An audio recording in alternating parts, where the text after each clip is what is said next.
I'd like to welcome everyone here today on behalf of the Snow Leopard Conservancy, and thank you for joining us. My name is Siobhan Kidd, and I'm the Outreach Manager at the Snow Leopard Conservancy, and I'll be your host for today. For those of you who might be new to the Snow Leopard Conservancy, I'll give you a little bit of our history. The organization was started in the year 2000 by Dr. Rodney Jackson, wildlife biologist, and his wife, Darla Hillard. Rodney had begun his journey with snow leopards in the early 1980s with a 4.5 year study in Nepal, where he was the first to place a radio collar on a snow leopard. This study garnered him a National Geographic cover story, and the rest, they say, is history. Our mission is ensuring snow leopard survival and conserving mountain landscapes by expanding environmental awareness and sharing innovative practices through community stewardship and partnerships.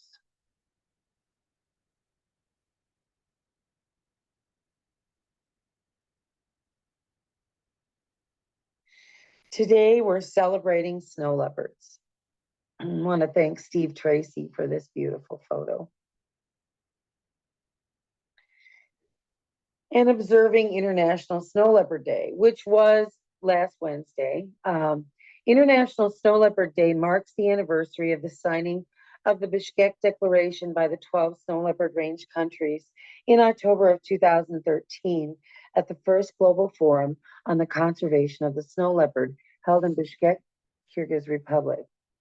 By adoption of this, the Bishkek Declaration, it begins, the snow leopard range countries pledge to ensure that snow leopards and the people who live among them thrive in healthy ecosystems that contribute to the prosperity and well-being of our countries and the planet.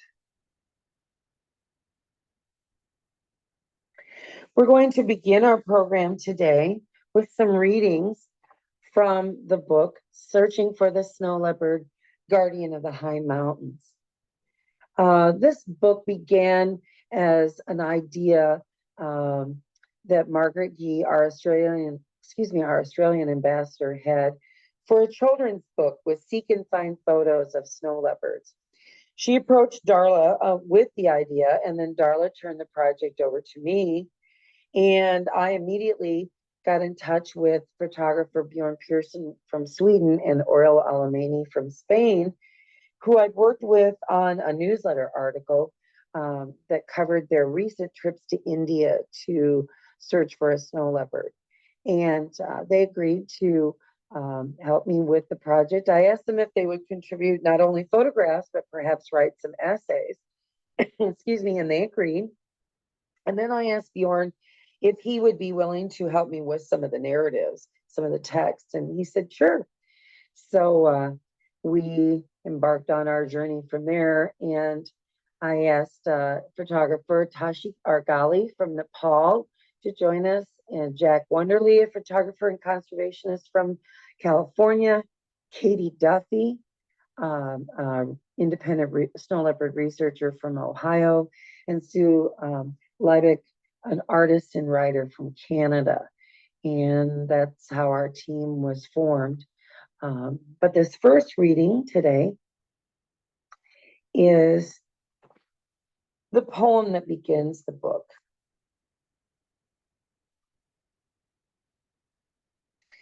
Shrouded in the swirling snow, she magically appears, climbing effortlessly across the high ridge.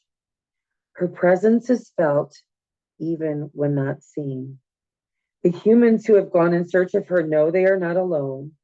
She is there, watching, guarding, unseen in her frozen realm of rock and snow.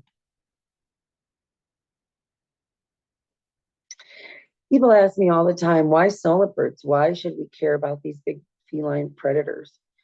And of course, we all know that there's a great ecological impact of a big predator like the snow leopard on the ecosystem, and that they are a keystone species and an indicator species of how well that ecosystem is doing.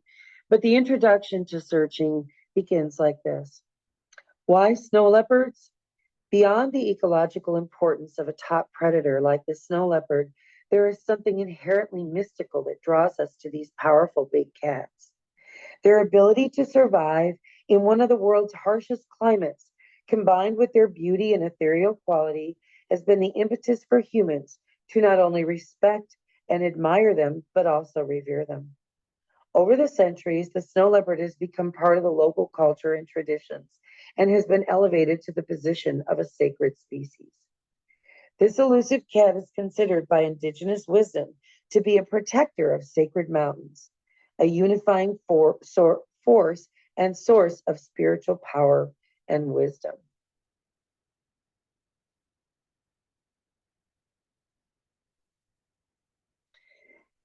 Searching for the snow leopard is an anthropological text. It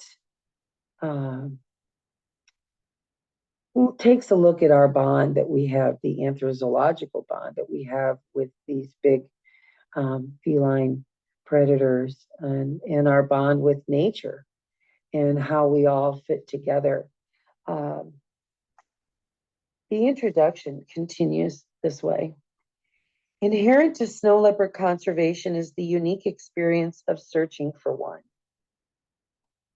While the focus may be on working with people, the hope is to have an opportunity to see this elusive cat in its natural habitat. A trip to snow leopard territory takes extensive planning, but unanticipated obstacles do still arise. Unless you've been there before, it's difficult to know how you will handle the rugged terrain and high elevation, not to mention the remoteness, intense quiet, and feeling of isolation. You can pack warm clothing and sturdy boots, but those won't prepare you physically or mentally for surviving at the roof of the world. Enduring the challenges often transforms a snow leopard trek into one of personal discovery. Some gain an enhanced appreciation of nature. For others, there's a realization of how we humans fit into the ecological picture. The indigenous communities of the high Asian mountains represent a broad cultural diversity, yet there's a commonality of understanding of their relationship with the environment. The members of those communities recognize that their culture and spirituality are interwoven with the natural world. Simply put, people are a part of nature. This perspective may be unfamiliar to visitors. Many of us who live in more urban settings experience nature with a sense of detachment, viewing it from within the confines of a zoo or botanical garden. There's also a disregard for our natural world, along with increasing attempts to control it or exploit it in pursuit of economic gain. But for those living in one of the most rugged and remote landscapes on the planet, survival requires working with instead of against the elements. As Camille Mama Deliev, an indigenous cultural practitioner from the Altai Republic, says, it is our responsibility to care for the environment and protect it as it is provided for us. For truckers, having an opportunity to experience this relationship firsthand and perhaps rediscover the human connection to nature can be illuminating and inspiring, especially when that connection extends to the snow leopard itself. The stories and images that follow are from conservationists and photographers who have traveled to the high mountains of Asia to study and photograph the snow leopard. They are a recreation of their personal experiences. Interwoven with their stories are the knowledge they have gained through painstaking observation and the reflections on what it will take to save this iconic species. Accompany them as they learn firsthand about the life of the snow leopard. Experience what it is like to search for one against a background of rock and snow, and explore that intangible connection between humans and this sacred cat.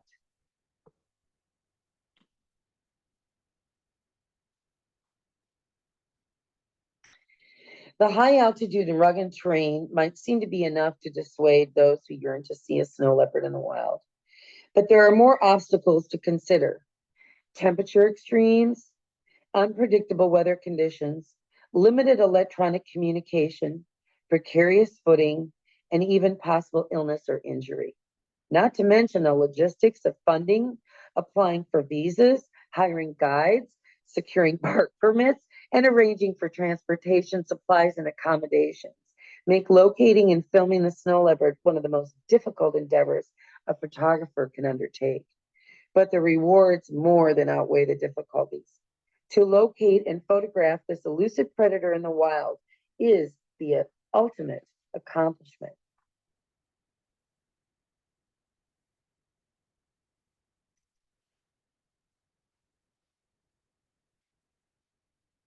For those who go in search of the snow leopard, the expedition may hold unexpected discoveries. Though their goal is to observe and photograph one of the most elusive predators on the planet, they may also witness a magical transformation of the stark, frigid landscape to one of true beauty and experience the interconnectedness of nature and the human spirit.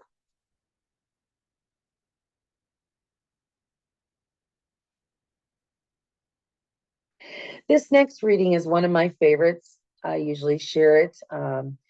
It's an essay written by Katie Duffy.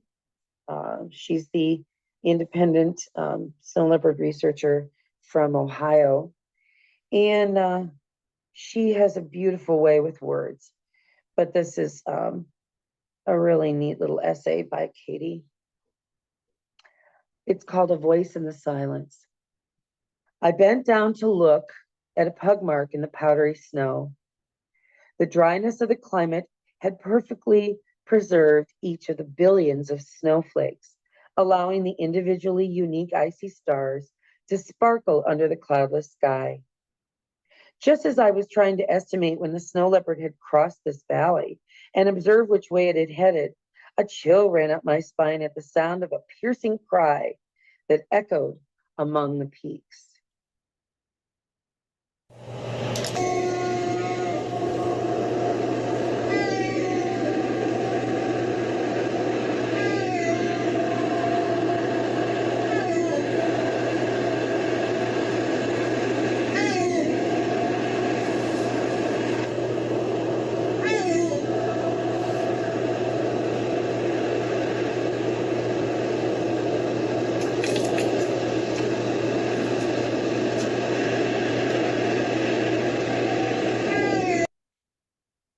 My teammate and I froze. The overwhelming silence of the land was replaced with the rapid thumping of my heart in my chest. One more time, the yowl reverberated into the valley. I stood, looking at my teammate in awe, with two words being trailed by a puffy cloud of my frozen breath and a huge grin on my face. Snow leopard. But before all this adventure happens, before the magic happens, extensive planning is necessary before embarking on your snow leopard trek. Every aspect of dealing with the environment must be considered. First, there is the cold. Every minute of the day, your body is shivering and the icy winds go straight through to your bones. Unlike the snow leopard, whose many adaptations allow it to withstand the brutal cold.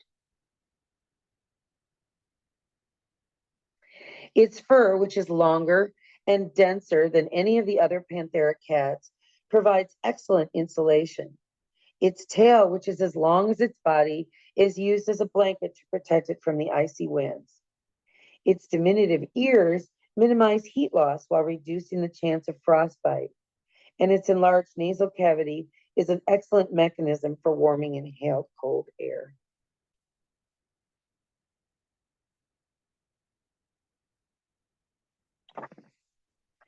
Then there is the altitude. Every step feels like a round of heavyweight boxing, and the lack of oxygen keeps you in a constant state of vertigo. For the snow leopard, the altitude isn't a problem. With a unique blood chemistry, it's able to maximize the oxygen in its bloodstream and still conserve heat energy. And with large nasal openings, the snow leopard is able to inhale more air with each breath, thus increasing the amount of oxygen it receives. Finally, there's the terrain. Every step you take is precarious and could result in a turned ankle, a tumble down a slope, or even a plunge down the side of a mountain. But the snow leopard's muscular 50 to 115-pound body seems to be perfectly made for steep, rocky slopes and deep snow and ice. Its huge paws are like snowshoes, and its strong, flexible body allows it to leap great distances, make sharp turns, and accelerate powerfully and quickly while giving chase. Even its tail serves an important function, acting as a rudder as it races up and down the side of a mountain. The obstacles one faces when searching for a snow leopard are undeniably difficult, and the pictures obtained are a reflection of the extensive planning and hard work that goes into their taking, complete with the frustration, blurry vision, and numb, frostbitten fingers. But there is more to a snow leopard trek than overcoming physical challenges. It's also a test of human character, one that calls for courage, patience, determination, and perhaps most significantly, humility. Obtaining an image of a wild snow leopard is less about skill and the employment of the latest equipment and techniques, and more about respect for the mountains, for the cat, and in the words of geneticist Jan Janica, for its strength to not only survive, but to thrive under challenging circumstances. That moment when you at last see a snow leopard in the wild is transformative. The sense of accomplishment becomes less important and is replaced by a deep feeling of gratitude for being allowed to see this most special cat in its wild habitat.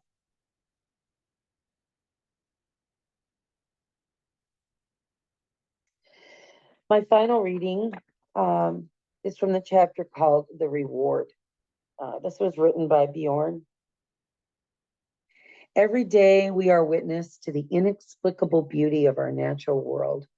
A sunrise, a sunset, a rainbow, the northern lights. Some are common occurrences we see often enough to take for granted, while others, like watching a baby being born or seeing a wild species in its natural habitat, are perhaps once-in-a-lifetime experiences.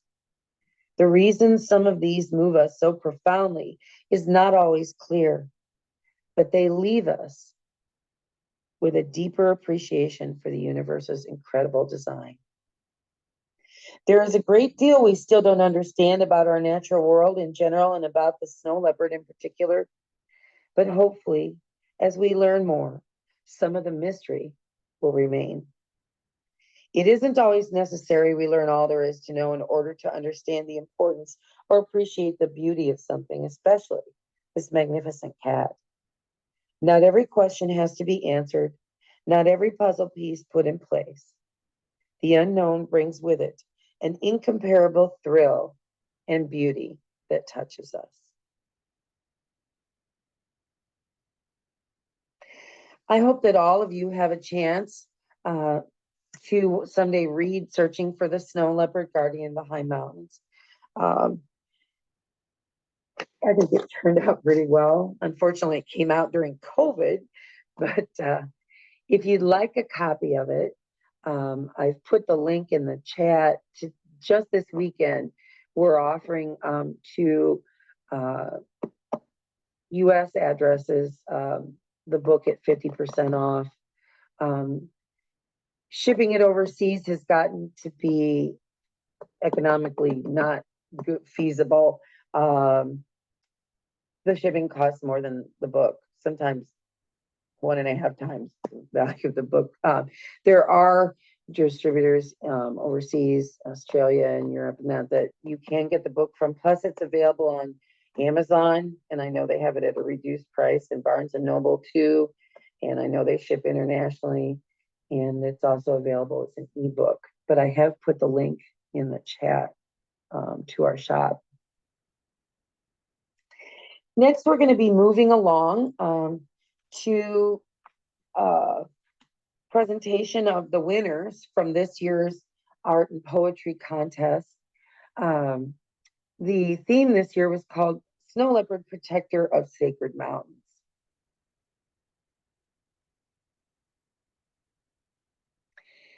Some of you, of course, attended our award presentation, but for those of you who didn't, this is an encore presentation. We had youth and adult categories in poetry, and then in 4 divisions of artwork, traditional media and digital, and then a combination of the 2, and then unique media, which is this. This is Ice Portal. It's the 2nd place winner by Miroslava Beres. She's from Ukraine, and she's a youth 11 or under. Adorable. And in 1st place was Learning the Mountain Whispers, an acrylic on canvas with clay, making it a 3-dimensional entry from Kuhu Kacher. And then we have our 1st place youth poem, Roaring S'mores. Very cute. Your glistening eyes amaze me, dazzling through the night. You are glittery white in color with black spots all over you, making you a sight to behold. Come to think about it, you are living the life of my imaginings. In the snowiest peaks I have eternally wished for. Enjoying life to the fullest, you beast, while we raise our bills in the hills. Even though I've never heard you roar, I'm sure you do. Mighty, captivatingly s'mores. Oh, how I wish you could live with me. I do not understand why it is illegal.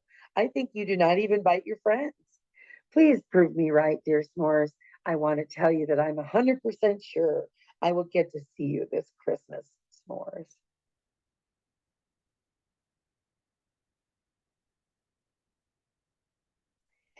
And now we have Protector in the Sky from Margarita Krustaleva. It was the 1st place unique media youth ages 12 to 17. And when I first saw this, of course, I see the Snow Leopard Protector in the Sky. But what I didn't notice until I'd studied this entry closer is this snow leopard down on the ground, on the grass, looking up to the protector in the sky. Very beautiful. Next, we have our 8th place poem, an entry entitled Re-engaging with Sacred Sites by Emily. Suppressing cultures leads to losses. Heritage of knowledge, forgetfulness. Icons lose their significance. Losses mount. Living is all precariousness. A potential loss of income, supplies, and inhumane imbalance. Mountain ghosts prevent overeating, which devastates grasslands that protect soil, maintain hosts. But money talks.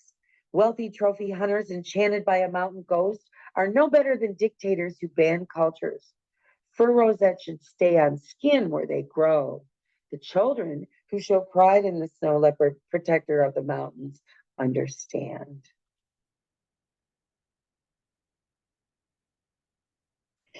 And now we have our unique media adult entries. In 3rd place is Resting by Debbie Lockhurst. Pyrography. In 2nd place, Majestic Sentinel by Priyanjali Banerjee. I would love to have seen these in person. 3-dimensional entries. And in 1st place, the Metamorphosis of a Snow Leopard, a concrete relief by Erica Gabor. It's really quite something.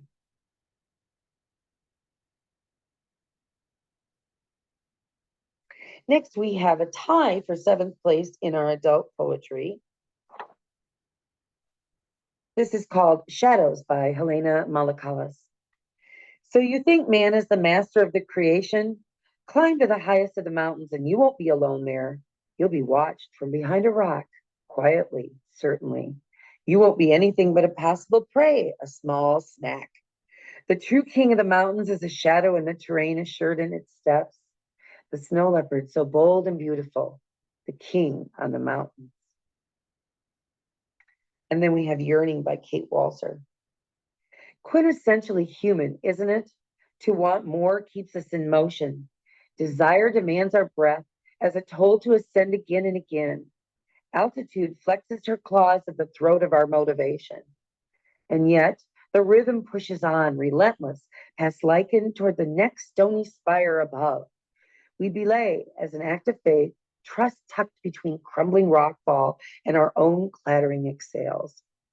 Nothing the wind says soothes the suspense. Still we continue. Honeyed sunlight rises over the horizon of the banded pupils of an ibex. A half moon gaze scans the rock face.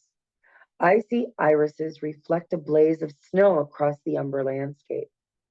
This is not his first hunt.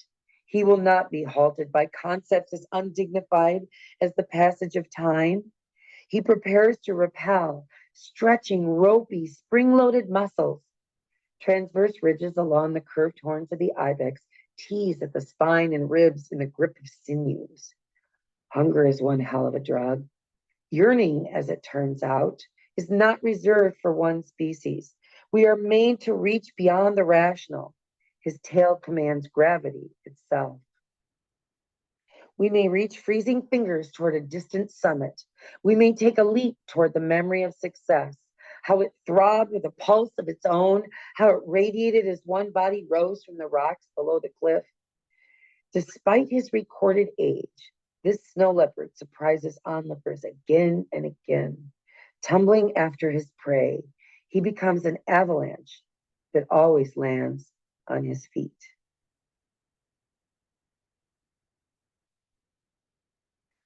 Next, we have our first place combination media adult, Untamed Elegance. This is acrylic and oils with a digital image by Priyanjali Banerjee.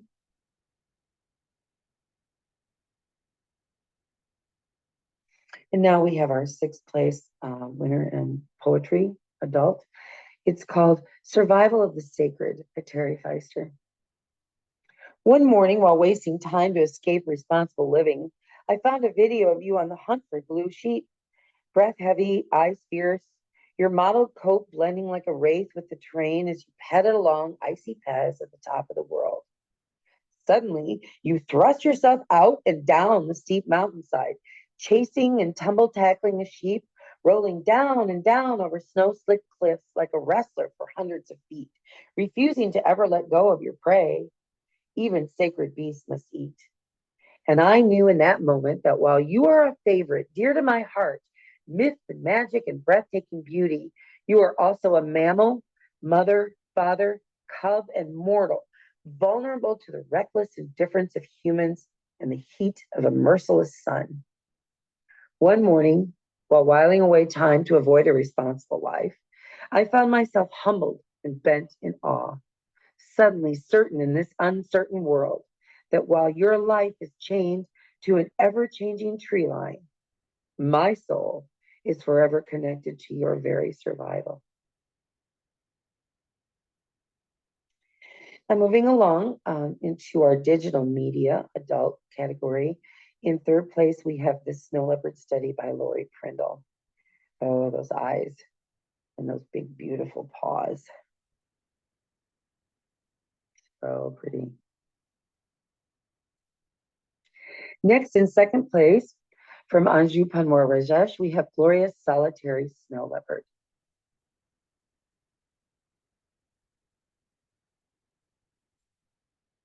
And in first place, The Ghost of the Mountains by Jayashri Sadasavan.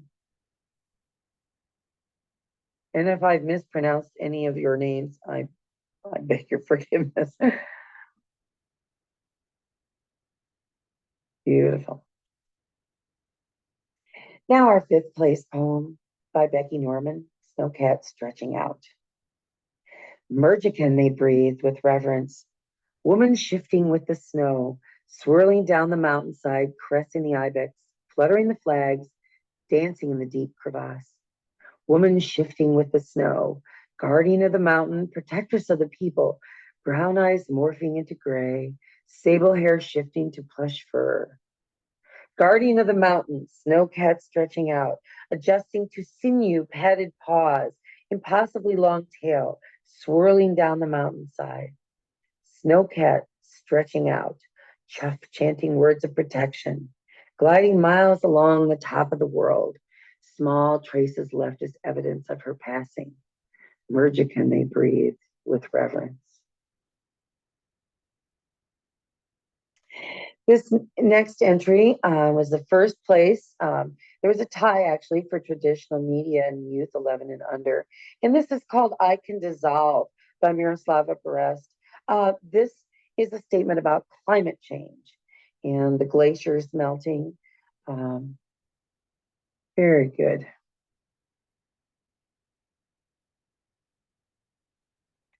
And it was tied with this entry, Snow Leopard, a pencil drawing from Yulha Sojil.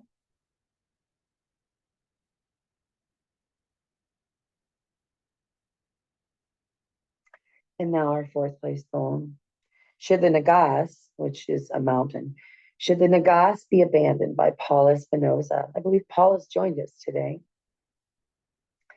For ages of stillness have I been your faithful companion. For innumerable frigid nights have you watched over me. To me, they have been one precious, sleepless moment. Though our bond has been perfection, I sense you leaving. Have I not done my best for you and Cub? Was there no true kinship in our shared breath? With you gone, my sanctity is threatened. With you gone, my eternity is solitude. Stay. I will be your home and caregiver, spirit of the mountains. Should you go, be kept well by foreign friends and return to embrace me in great numbers. Always will I await you, for neither distance nor time can extinguish your memory. Mm.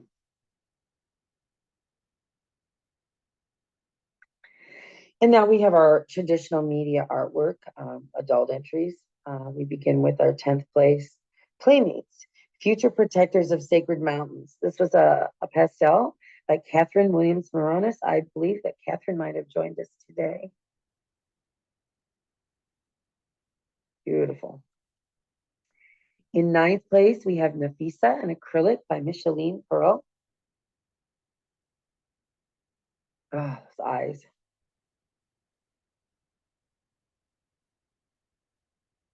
In 8th place, we have Ghost Gaze, an oil on canvas by Rosanna Venturini. And we do have this painting available for sale if anyone's interested.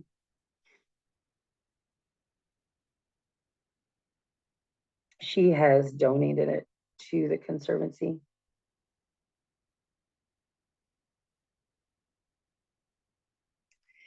And then we had a 3rd place for our tie for poetry. This is Protector of the Sacred Mountains, another poem by Emma. Even when frolicking sheep and goats keep watch up here at the rooftop of the world, where humans weigh themselves down with layers, need time to adjust to the lightness of the air, the extra effort to gasp, to breathe. It takes resilience, persistence, the ability to release negative thoughts. The snow, jeweled by a soft lens of sun, a mist creates a spiritual glow, a sense of protection for the mountains, not yet fully tamed by humans. A rose-headed ghost with a thick tail for balance and warmth, rarely seen, stops livestock overfeeding, enables growth, keeps soil intact, and pads in guardianship over the rocks, with a touch like the weight of a dewdrop on a cobweb.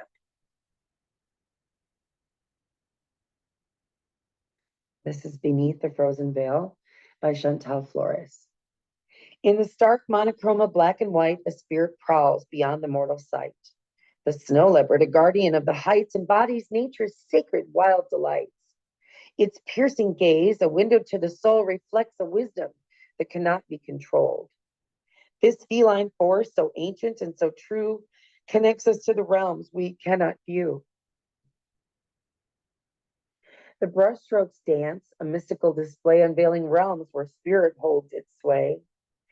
This canvas, a portal to the unseen, invites us to explore the in-between. The snow leopard's presence, a sacred call to commune with forces greater than us all. In its frozen form, a spirit takes flight, guiding us towards a transcendent light. And in 7th place, This is Mirror of the Soul in acrylic by Micheline Perrault.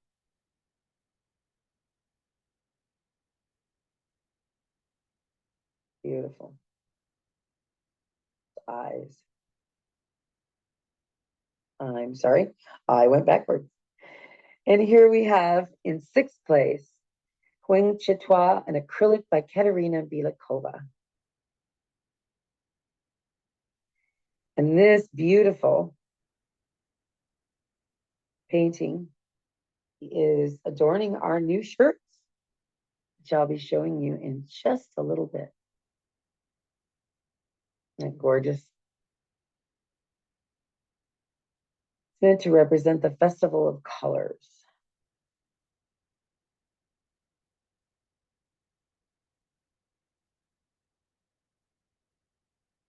In fifth place, we have Snow Leopard, guardian of the sacred Machaputra mountain in Nepal, which is an oil on wood by Raul Vega Echeverry.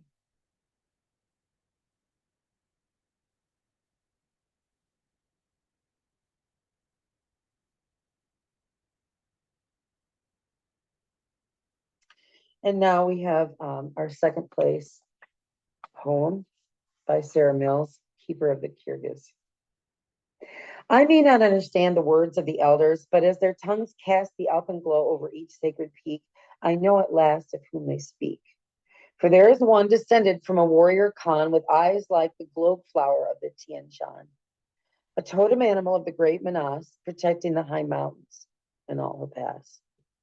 And in the valleys, rosetted with the shadows of my fears, she is custodian, the Ilvirs.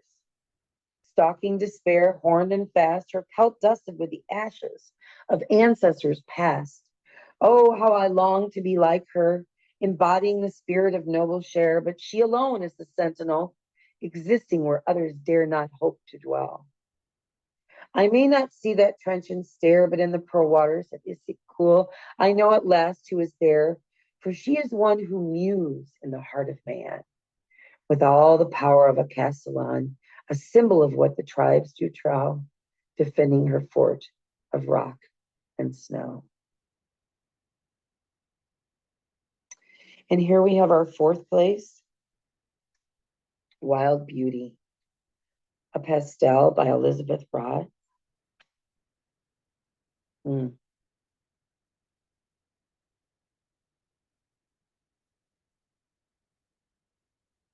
in third place, Self-Employed, an oil painting by Gabriela Barate Buga.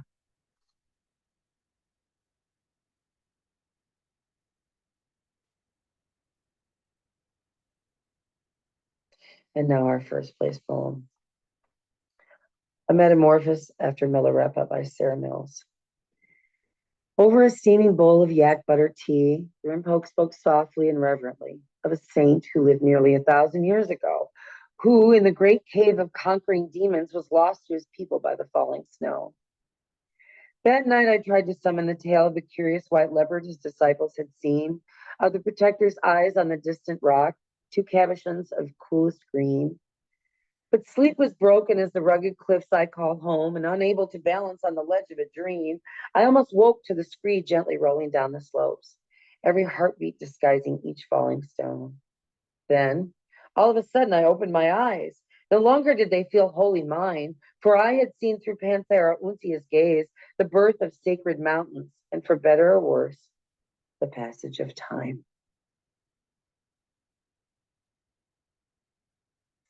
And this is our second place traditional artwork, Sacred Guardian by Pat Schwab.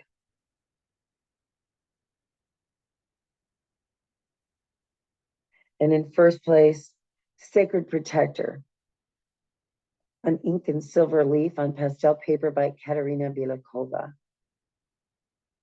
And I think Katerina has joined us today from Ukraine. Beautiful. Beautiful, beautiful. I hope you have enjoyed the art and poetry contest winners. As promised, this is what our new shirts look like. They bear that beautiful painting by Katerina. They're available as short sleeve, long sleeve, and sweatshirts, and then hoodies in a variety of colors and sizes. So if you guys are interested today or anytime, just check out our new shop. I put the link in the chat. And now we're going to take a little bit of intermission.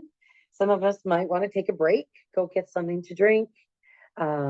We'll be back in just a couple minutes.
Well,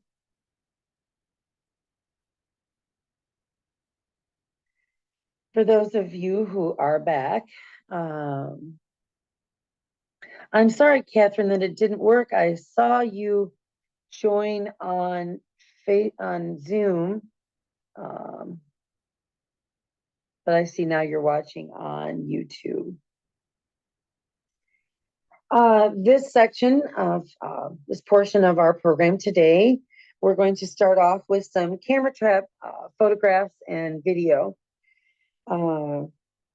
These first few were taken by Claudio Agugliaro, one of our partners, and his NGO Wildlife Initiative.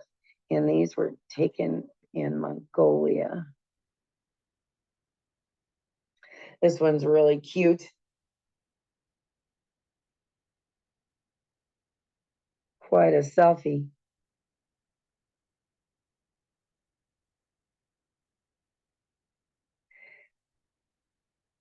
Next one.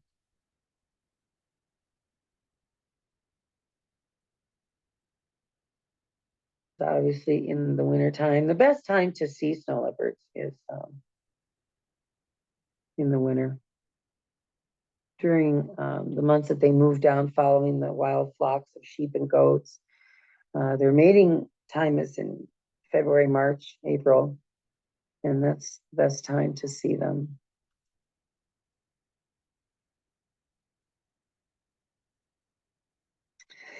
This next group of camera trap photos and videos is from Pakistan, taken by our partner, the BWCDO, or Baltistan Wildlife Conservation and Development Organization.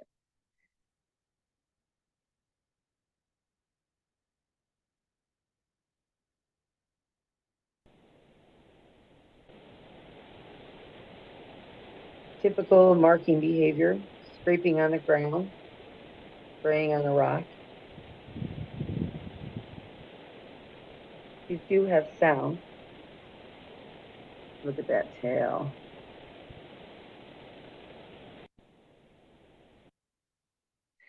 Next is a still photograph.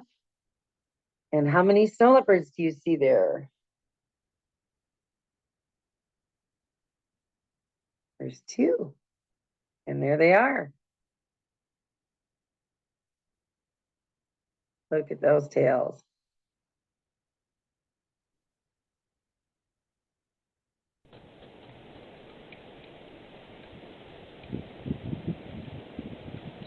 And some more of the scraping, marking that they've been there, leaving a message for the next snow leopard that comes along.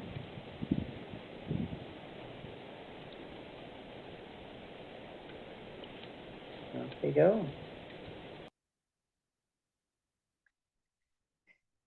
Here the snow leopard is spray marking the underside of that rock, leaving a message.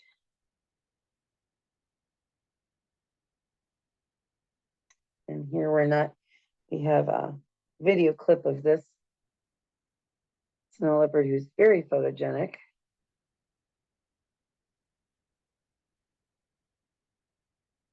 More spray marking that same rock. And here's the clip. This is one of my favorites.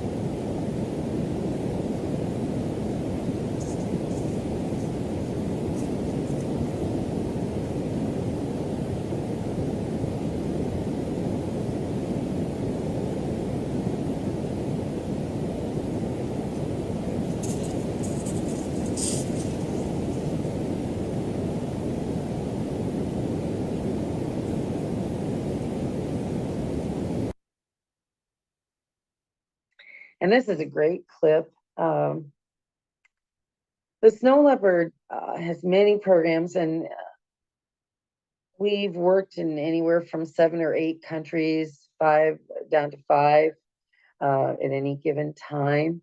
Our guest speaker today is going to be talking about these programs, but this is a great clip. Also from Mongolia. Just wait. You're gonna see more than the body.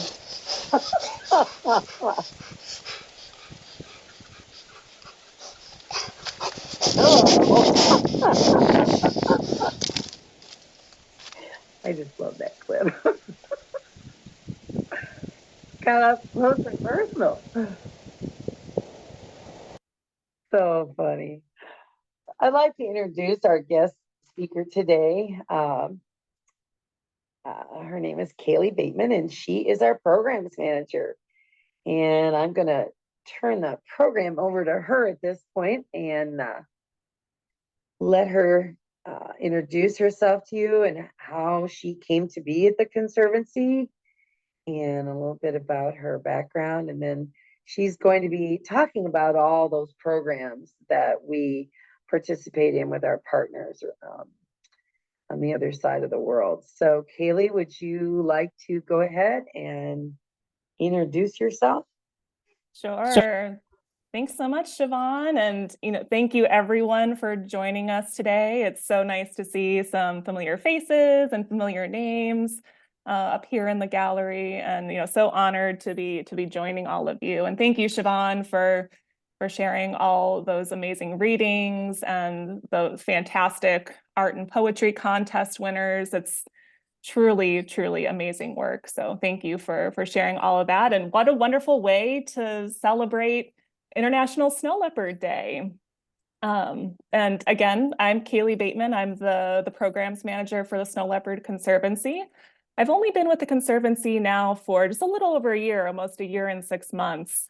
So still very new and learning all the programs, learning along such fantastic mentors, and people who work alongside these amazing cats in these communities. Prior to joining the Conservancy, I was actually in a line of work with direct animal care. So I worked in zoos and other facilities caring for snow leopards and other wildlife directly. But during my time as a zookeeper and in animal care, I really found that part of the solution for conservation is people. I think that one of the things that Siobhan had mentioned in one of the earlier readings is that, people are a part of nature. And I resonate so strongly with that. And the fact that, over my time as a zoologist and animal care practitioner, I found that people are truly conservation. And without people, conservation doesn't exist. So that's what really motivated me to essentially leave animal care and move over into direct conservation. I'm so lucky to be part of the Snow Leopard Conservancy team. So with that, Siobhan, if you want to advance the slide for me. Sure. Thank you. So again, what a better way to celebrate International Snow Leopard Day, to celebrate these cats, but also celebrate the people who work with these communities and to share their work. So our first program here comes from Mongolia. So the same camera trap image that was just shared earlier. So our partner is Wildlife Initiative, and our lead for this program is Claudio Agliario. So Claudio and his team at Wildlife Initiative work in the Sutai mountain range in Mongolia. And this image here really demonstrates the diversity of the landscape. So in this area, there's a flat plateau, as well as really unique stepping stones within this landscape. And Claudio and his team work in this very critical area where this landscape and these stepping stones actually connect the northernmost and the southernmost population of snow leopards. So without this really critical ecological corridor and having a safe place for snow leopards to traverse from one section to another, this area would actually be closed off. And Siobhan, if you want to advance again.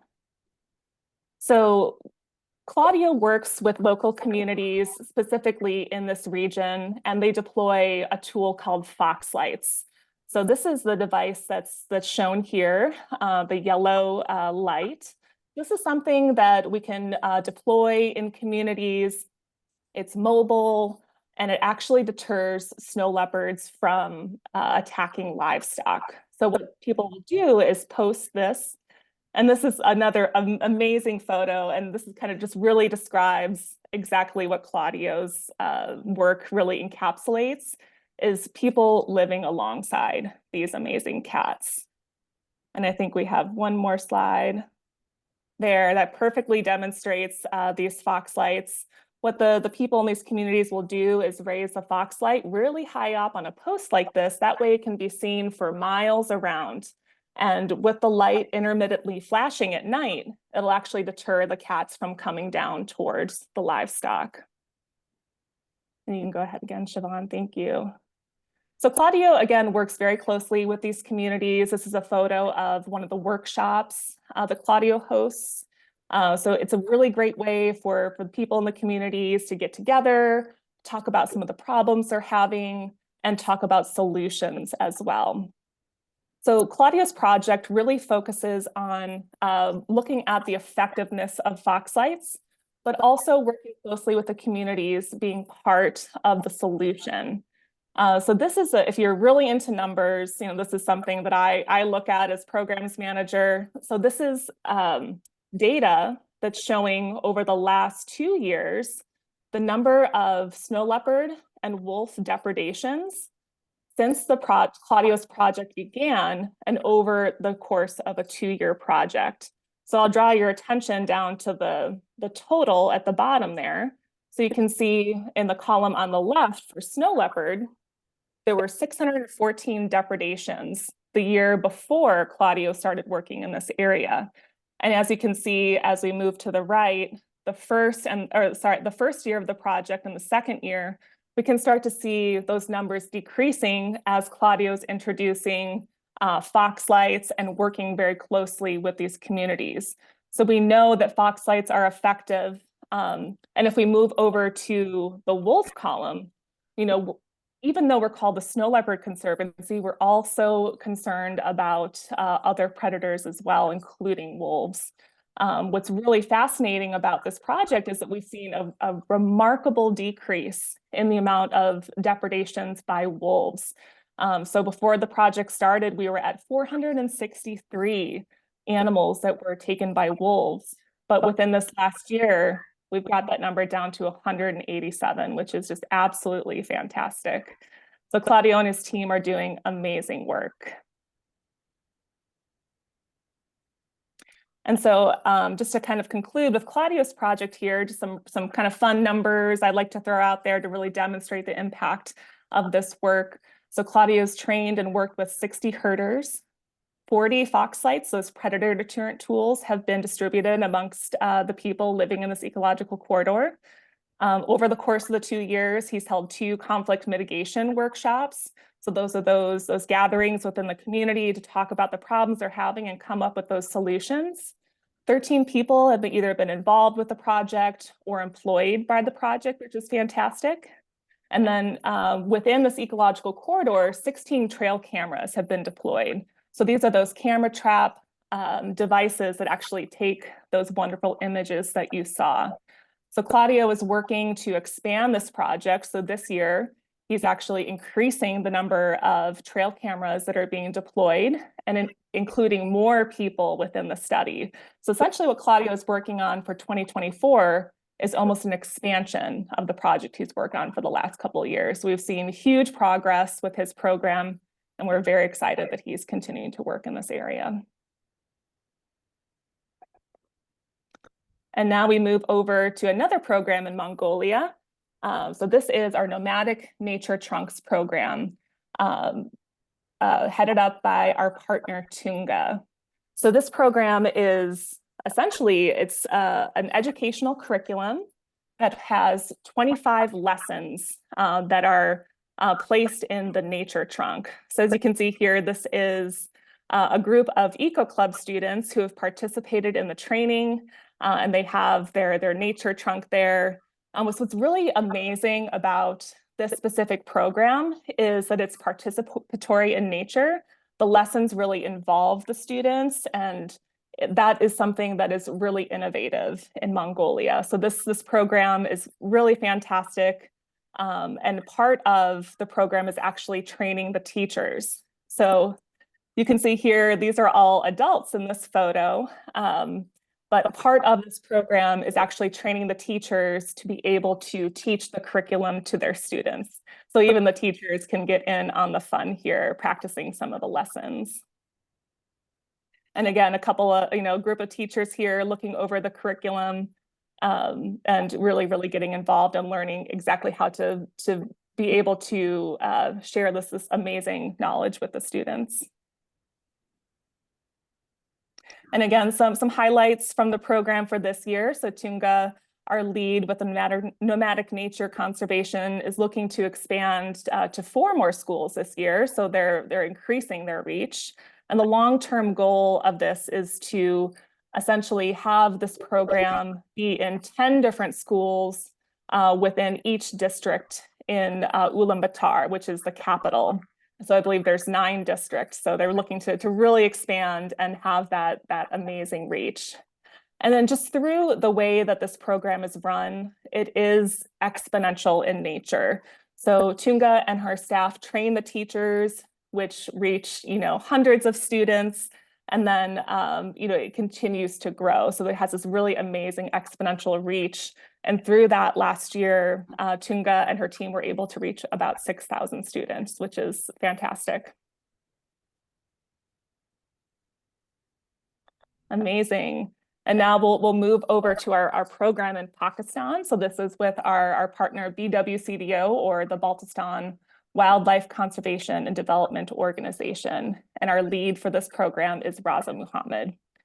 So with BWCDO's program, it's really what they're calling a landscape of coexistence.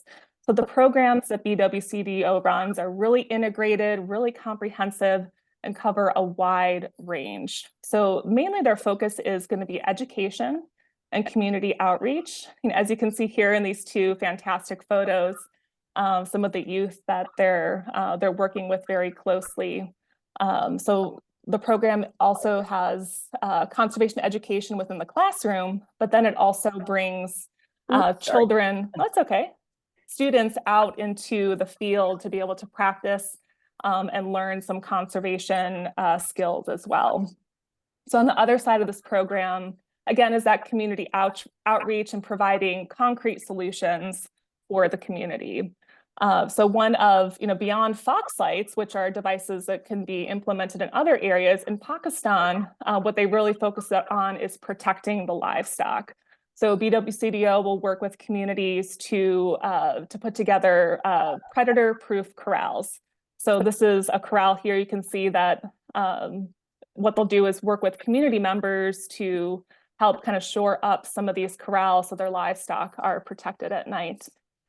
In addition to working with those communities and building those predator-proof corrals, BWCDO also has livestock insurance, and they also work on other conflict mitigation strategies. So our lead, Raza, is just left of center there, also working very closely with those communities to identify some of those challenges and promote solutions. And again, some of our highlights for 2024. So this year, Raza and the team at BWCDO are hoping to reach about 1,500 students. So last year, I believe their numbers were closer to 1,200. So that would be a great increase to be able to include more students in the curriculum. They're planning on providing training to 13 additional teachers, construct or shore up 3 more predator-proof corrals. And what's really exciting for this year is they're focusing on an internship program.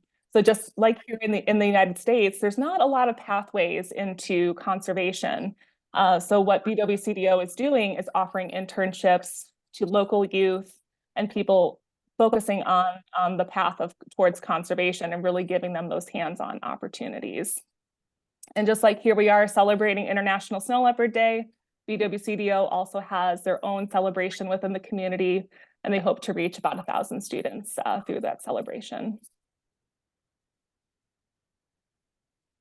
And now we're moving over to Nepal. So this is our Snow Leopard Scouts program, headed up by our partner Anil Adhikari at Tika Samula, Nepal. And just like BWCDO's program, this Snow Leopard Scouts is a great opportunity to get students involved and out into the field, but it's also paired with a local curriculum. So students between grades 6 and 8 learn about conservation education and snow leopards within their school curriculum, but then also have the opportunity to get out into the field, learn from citizen scientists, and practice some of those conservation skills. What's really interesting about this program specifically is that community members will also be invited to join on the Snow Leopard Scouts program as well, to be able to get that really hands-on experience and learn from some of these conservationists.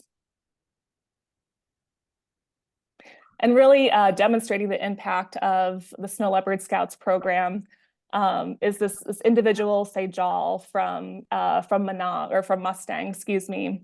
Anil, our lead in this program, is actually, he published an article in Kathmandu, which I believe will be shared on our social media pretty soon.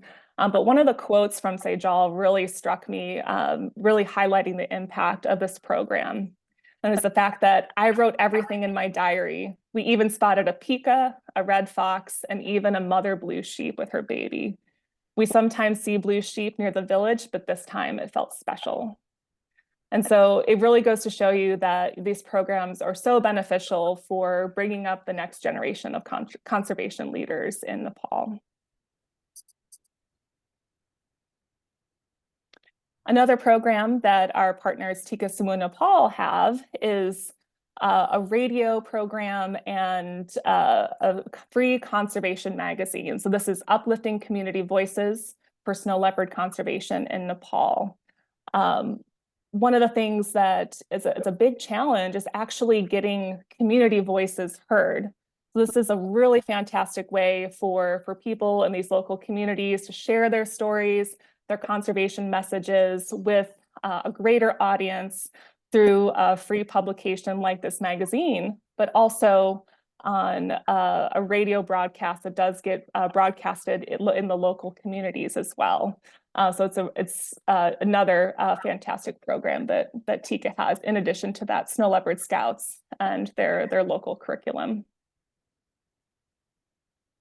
And again, our highlights for this year. So Anil and TICA Samooh Nepal are looking at expanding their curriculum to new rural municipalities. So these are other locations within the areas that they're working at, and to other grade levels as well. So Anil and his group are working with the local communities and the government in these areas to expand the curriculum into other areas.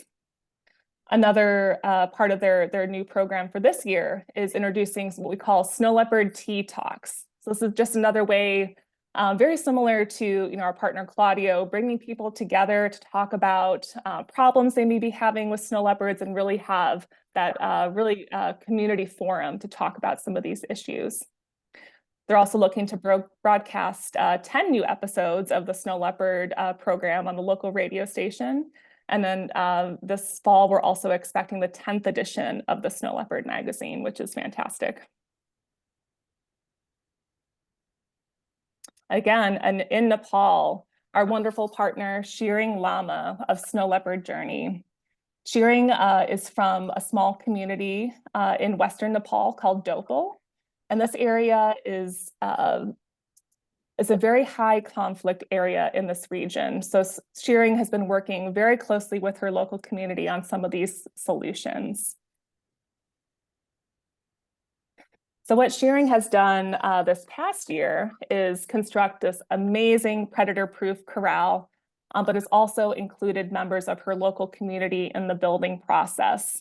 So in this photo here, Shearing is here on the right, but she's also brought 2 members of the community to Kathmandu to learn how to construct this predator-proof corral. So in this photo, you can see them learning how to weave the wire mesh, which will then be transported into up to Dolpo. And then these individuals work on training the rest of the community members on exactly how to build and put together this predator-proof corral. As you can see here too, this photo is a little blurry, apologies for that. But they constructed the entire corral in this warehouse in Kathmandu to make sure everything looked great. And then all the materials were transported up into Dolpo. And you can see here, community members all working together to build that corral. And again, this is a community corral, so it's going to house and protect livestock from multiple families. And the corral, when it was all finished, actually can hold up to 600 goats and sheep, which is protecting the livelihoods of about 20 families in this region, which is amazing. And here's everybody with the completed corral, all looking very happy. And what's really, fantastic about this program too is that there was a co-op that was formed with the construction of this corral. So all the families that contributed to the building of the corral are also contributing towards the maintenance. So it is truly, community effort to build this corral, but also maintain it. And the people that worked on it and also contributing to the maintenance are also contributing to a livestock insurance program as well. And then another one of our partners in Nepal in the Mustang region is Niraj Takali. And his program is building snow leopard friendly communities in the Mustang district of Nepal. So Niraj is one of our community mobilizers. He lives in Mustang, so he is very connected to the local community. And he's working to develop solutions from conflict with herders. He's also incorporating mothers groups, government leaders, by introducing those predator-proof tools like fox lights, shoring up corrals, making them predator proof, and also just promoting general conservation actions. So in the photo here on the left is Niraj on the far left-hand side there. He's working with a group of students to put together a snow leopard, a drama, essentially a street drama for the local community. So they'll put on plays and performances and really bring in that education side into snow leopard conservation. In the photo of the right here is Niraj working with one of those local herders and instructing them on the proper use of fox lights. So it's a little hard to see in the image here, but kind of in the background there's one of those stakes with the fox light on the top. So Niraj will go around and work with these herders to make sure that the fox lights are being used appropriately and making sure that they're not having any conflict issues. And again, our highlights with Niraj for this year. One of the new programs he's introducing this year is a little more focused on livelihoods. So one of Snow Leopard Conservancy's programs is really focusing on bringing in alternative livelihoods for people in these communities that are not necessarily related to livestock herding. So Niraj is working to create a new initiative, training snow leopard trek guides to be able to bring people into these habitats and potentially see snow leopards. So I believe he's training and working with a guiding service in Kathmandu to train 5 new people from this village in Mustang to become certified snow leopard guides. He's also working to predator-proof 5 additional livestock corrals, provide 10 solar light units to herders. So solar lights are different than fox lights. They're actually just a solar light that is portable and small. But when herders are working and staying with their livestock late at night, they do need some light to be able to see by. So this is more of a welfare for the people initiative that we're working on. And again, Niraj is working to distribute 20 additional fox lights and then again, train those herders on how to use those properly. And then since we're kind of getting into here more of our collaborative initiatives and just keeping an eye on my time here, we're getting a little close to our 10:30 mark. I'll just briefly talk about some of these collaborative initiatives. This one is integrating local government and community conservation capacities for snow leopards. So this is essentially that livelihoods component that I mentioned. So this is a 2-year program that's been funded by the Darwin Initiative. And one of the major programs that this initiative is working on beyond predator-proofing corrals is really diversifying those livelihoods.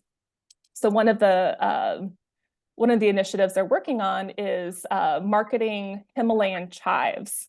So this is an herb that grows in the high mountain areas, but we're hoping to see it become an additional livelihood opportunity for the people in these communities.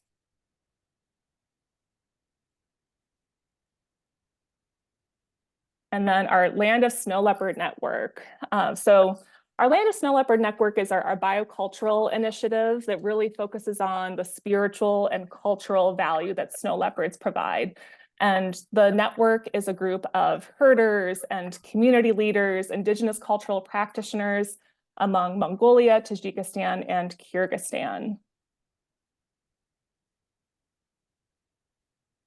And one of the major projects that Land of Snow Leopard is working on this year is called Connecting Sacred Species and Sacred Places.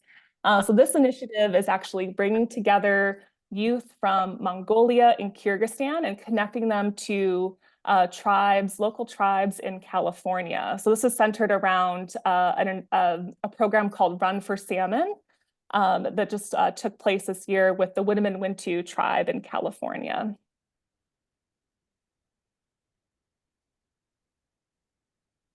And then to round out our Land of Snow Leopard Network programs is our Elders and Youth program in Kyrgyzstan. So this partner is our Rural Development Fund, and our elders that work with Rural Development Fund are working on a curriculum to bring traditional Kyrgyz culture and spirituality into the lessons, focusing on kindergarten and first grade students to be able to connect with snow leopards at this level. So really bringing this idea of conservation and education and snow leopard conservation to the youth at a really early age.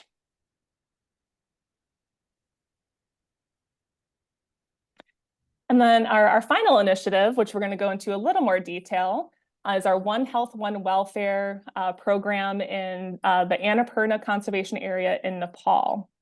So this is kind of our highlighted program for today. So I wanted to go into a little more detail about this program and really kind of explain what One Health and One Welfare is. So this program has been started in 2021 or 2022, and we've partnered with International Veterinary Outreach, along with our partners in Nepal, Mountain Spirit and Animal Nepal.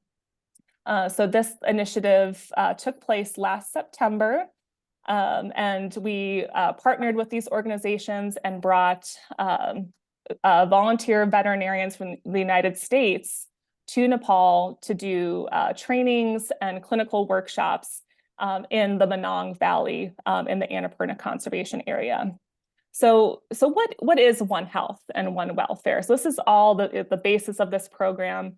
And really what it comes down to is that everything is interconnected. So One Health is an approach that recognizes the interconnectedness of human, animal, and environmental health. And One Welfare recognizes that animal welfare, biodiversity, and the environment are connected to human well-being. So this idea that everything is connected, everything has importance, it really brings to light a lot of these social but also ecological challenges that we're facing worldwide, but specifically in this region in Nepal. So, why is One Welfare and One Health important for snow leopard conservation? So as I mentioned, snow leopard conservation is a social ecological issue. And the approach is particularly relevant to snow leopard conservation due to the complex interactions between snow leopards, local communities, livestock, other domestic animals, and the high mountain ecosystem. So humans, the environment, wildlife, domestic animals, they are all connected.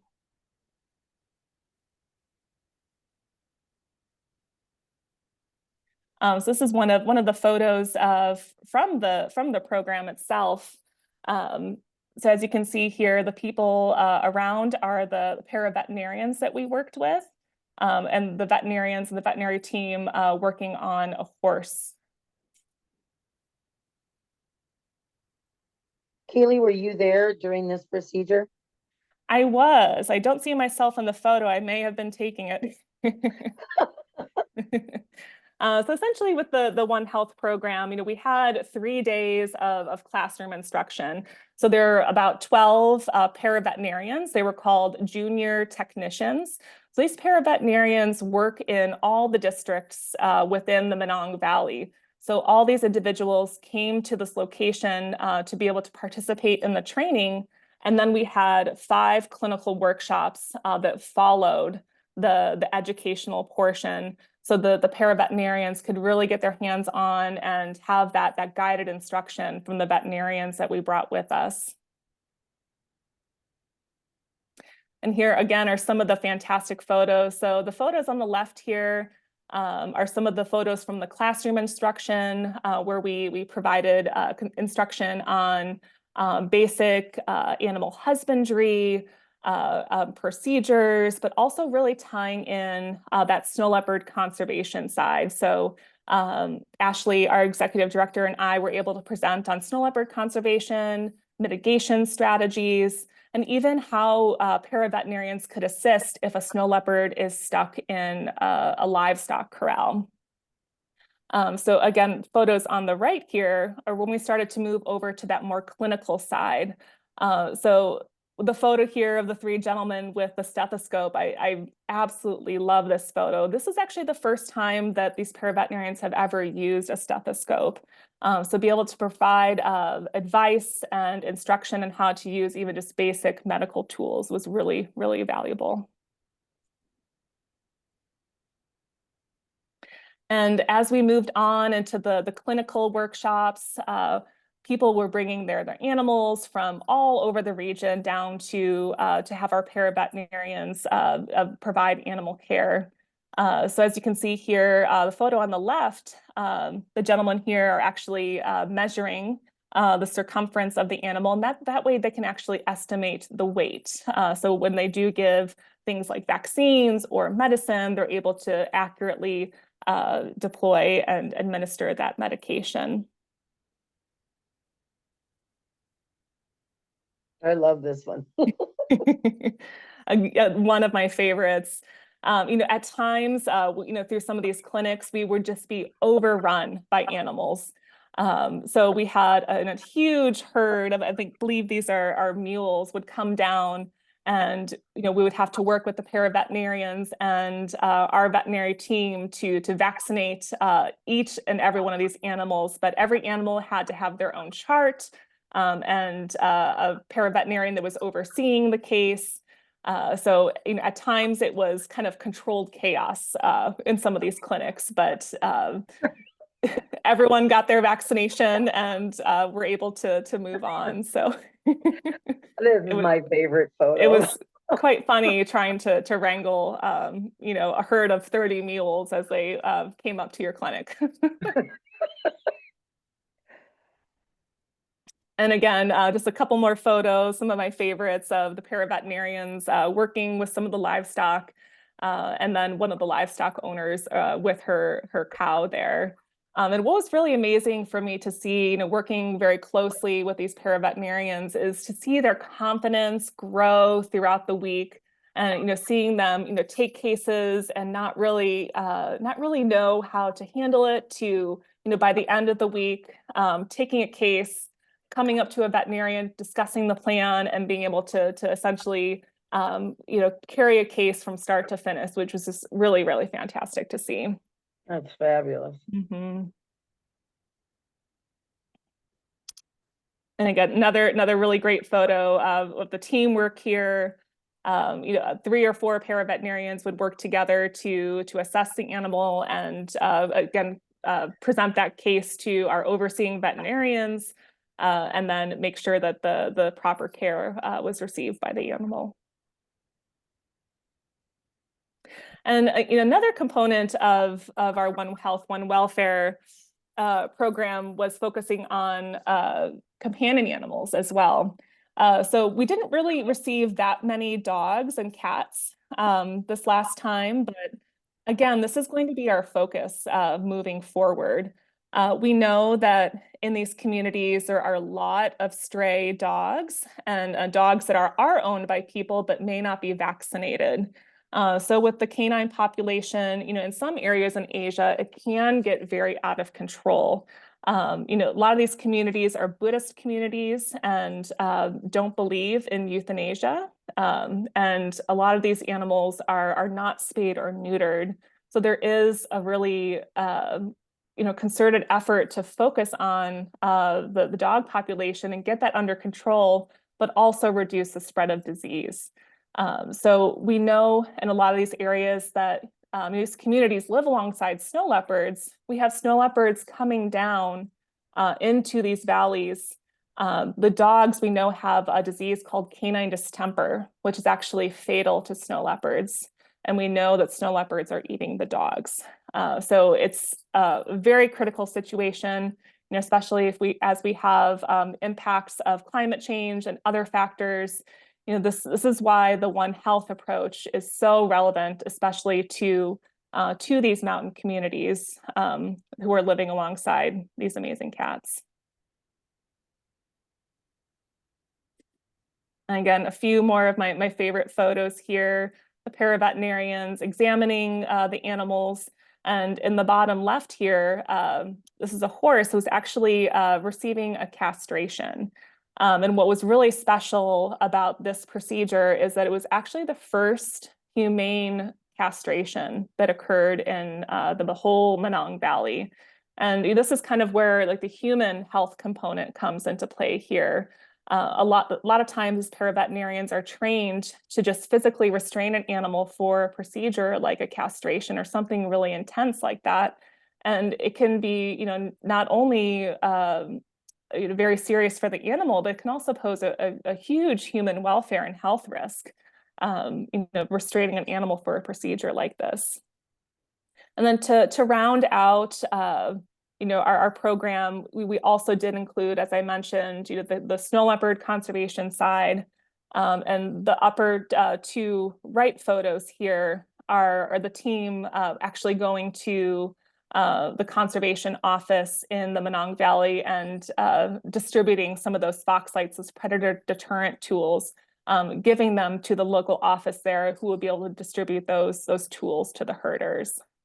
And then to cap everything off, those photos in the bottom right there, we did have, basically a celebration once our clinical portion was over, to celebrate the really hard work that our paraveterinarians put in, and to celebrate the huge accomplishment for everyone. So everyone received an amazing scarf and a certificate to commemorate their hard work.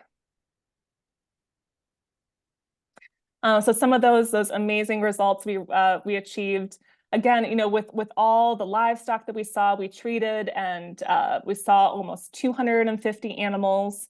And through the education portion, we educated about 70 people on animal husbandry, welfare, and coexistence measures.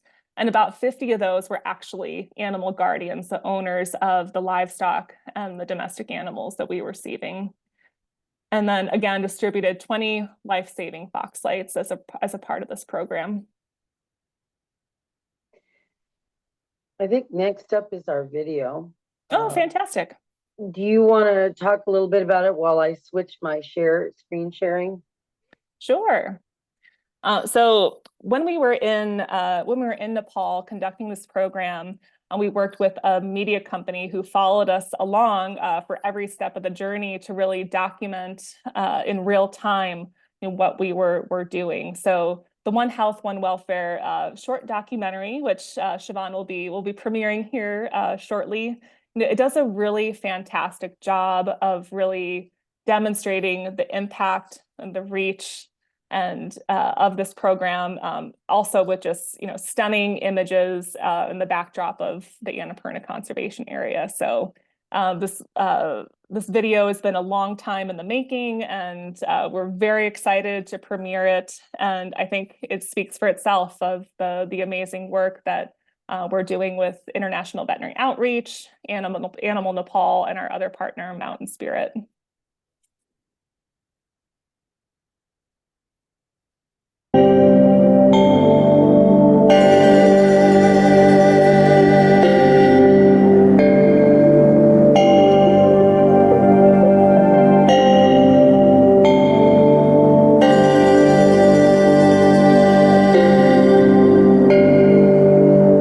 Manang, a remote Himalayan district of Nepal, is where an inherent bond exists between humans and animals. Due to the challenging, rugged terrain, horses and mules are the primary modes of transportation here. Other animals are used for agricultural and different purposes, like making food and other goods. Since humans and animals depend on each other for survival, there has always been a special and deeper bond that connects them. Due to their close relationship, the local inhabitants are at risk to infectious diseases that can be spread from animals. Domestic animals can often share communicable diseases with wildlife as well.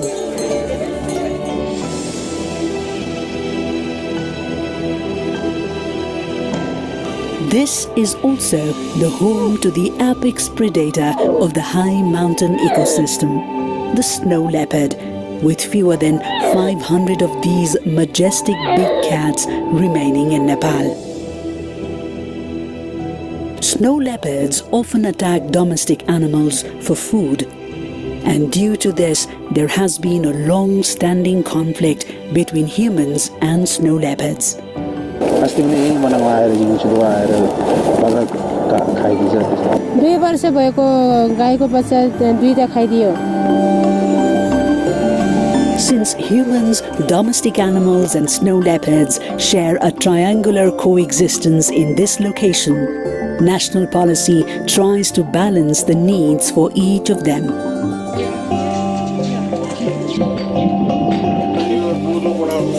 Therefore, it is necessary to address wildlife conservation, animal welfare, human health, and environmental protection.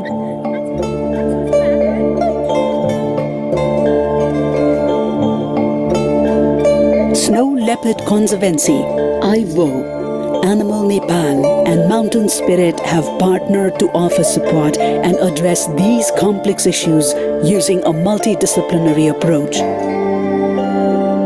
This concept is referred to as the One Health, One Welfare initiative. The program provided training to local para-veterinary professionals, animal health technicians, and conservation committee members serving Manang's rural municipalities. यहाँका प्राविधिक साथीहरूलाई जसरी तालिम दिइयो त्यसबाट एक त हाम्रो साथीहरूले प्रविधि अनि त्यसपछि आफ्नो स्किल चाहिँ बढाएकै छन् र सँगसँगै यहाँको किसानहरू पनि लाभान्वित भएको मैले चाहिँ महसुस गरेको छु Instruction was provided on topics such as physical examination, husbandry, and treatment of preventable diseases of domestic animals. Additionally, livestock safeguarding techniques and other methods for mitigating human-wildlife conflict were discussed. Like, what do they have to... पहिलो पुरानोमा हामीले गाउँकै जडीबुटीहरू लिएर अब हाम्रै स्टाइलले गरिन्थ्यो नि यहाँ नयाँ नयाँ तरिकाहरूबाट सिकाइँदो रहेछ त्यही चिजलाई अनि मान्छेलाई जसरी हामीले स्याहार सुसार गर्छौं गाई बस्तु जनावरहरूलाई नि स्याहार सुसार गर्नुपर्ने रहेछ खानपान राम्रो दिनुपर्ने रहेछ भन्ने कुराहरुको त्यो भयो After the classroom training concluded, animal health clinics were conducted at 5 centralized locations in the Manang district. आज यहाँ बन्देकरण गर्यो अनि कीटाणु सुई भ्याक्सिन अनि त्यसपछि रेबिसको सुई राख्यो जुम्राको पहिले हामीले चाहिँ गर्नु गरिन्थ्यो त्यस्तो यस्तो लाएर तपाईको हैन हार्टबिट हेरेर त्यस्तो हेर्ने सिस्टम थिएन अहिले जस्तो थाहा भयो हामीले यसो लाएर के हेर्नु पर्ने रहेछ पुरा घोडाको जस बाहिरी पार्ट हेरेर जस्तो उलाई के भन्छ भन्ने कुराहरु थाहा भयो जस्तै हामीले सिम्पली प्र्याक्टिस गरिराछौं तर अहिले यहाँ आएर चाहिँ हामीले एकदम डिफरेन्ट के जुन अब हामीले सिक्ने नै नसक्ने अब लेभलको हामीले एउटा सिक्न पाएको छौं एकदम खुसी म त मैले सोचेकै थिएन यस्तो अब खै घोडा पनि आफै सुत्ने हैन अब आफै लट्यो अब एकदम आनन्द आज जस्तो मलाई सजिलो कहिले पनि भएन जस अहिलेसम्मको 15-20 वटा मैले गरेकै हो घोडाहरु जस आजको जस्तो सजिलो मेथड चाहिँ भएन Providing such kind of training to the society, it will aware both animal and conservation, because when we have the animals' health, then we can focus on the conserving the wild animal life also. It is interrelated.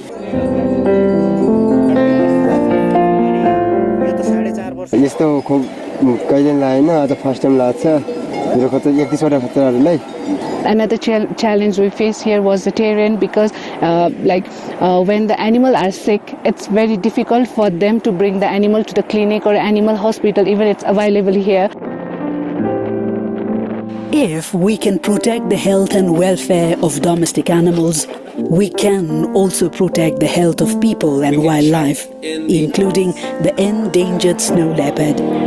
This holistic One Health approach promotes coexistence and improves health outcomes in the vulnerable high mountain ecosystem.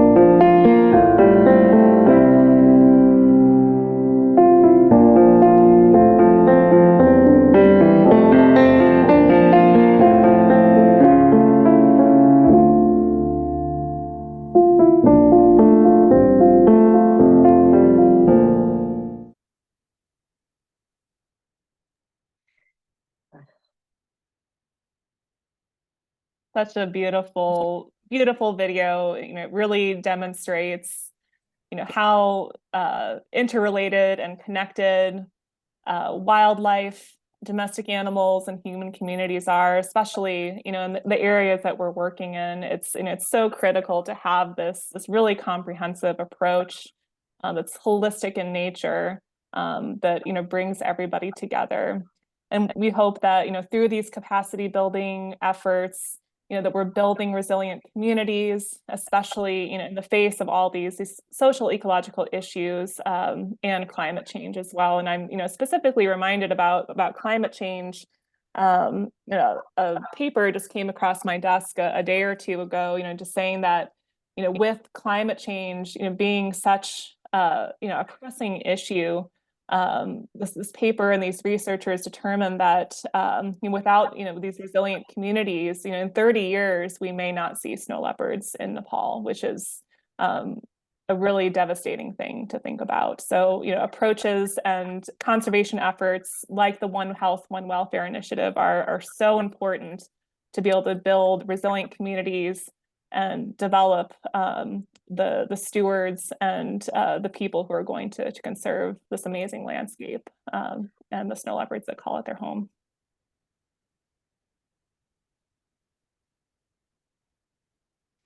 Well, thank you so much, Kayley, for that wonderful presentation. And I want to thank everyone for attending today. We've run a little bit over, but we had a little bit late start waiting for people to join. If you'd like to make a difference for snow leopards, you can visit our new online shop at www.shopsnowleopard.com. And if you'd like to donate.